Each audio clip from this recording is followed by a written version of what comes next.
Did you maintain your membership in the American Physical Society as well? For a while. Eventually, I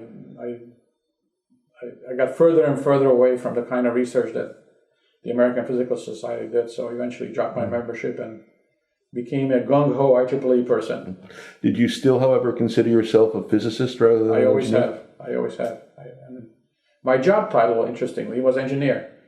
When I was working at Fort Monmouth, my job title was electronics engineer, and my job really was a mix of physics and engineering. Well, sure. There are so many areas where the distinction between those two is basically non-existent. Yeah.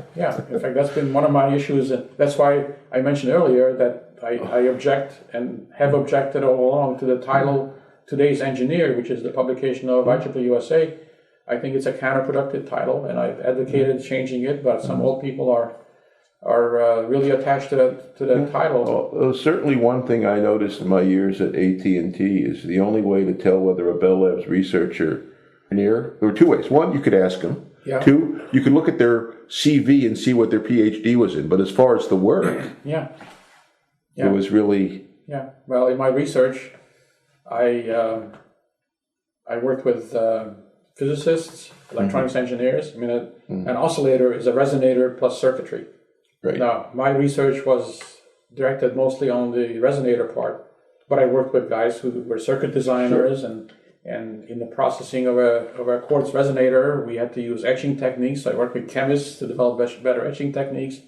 I worked with surface scientists because the surface of the resonator, the resonator plate, is critically important. We developed better cleaning techniques. So again, worked with chemists because of that. I worked with people who grew the crystals that were used, which material science, crystal growers.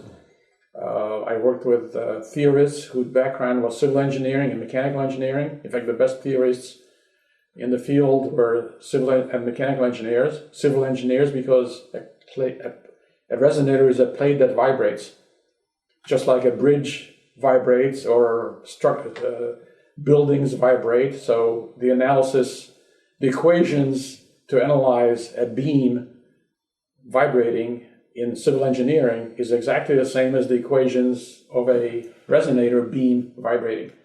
So as a result, the theoreticians who worked on civil engineering problems were well prepared to work on resonator problems. So we have the best theoreticians in my field were civil engineers and mechanical engineers.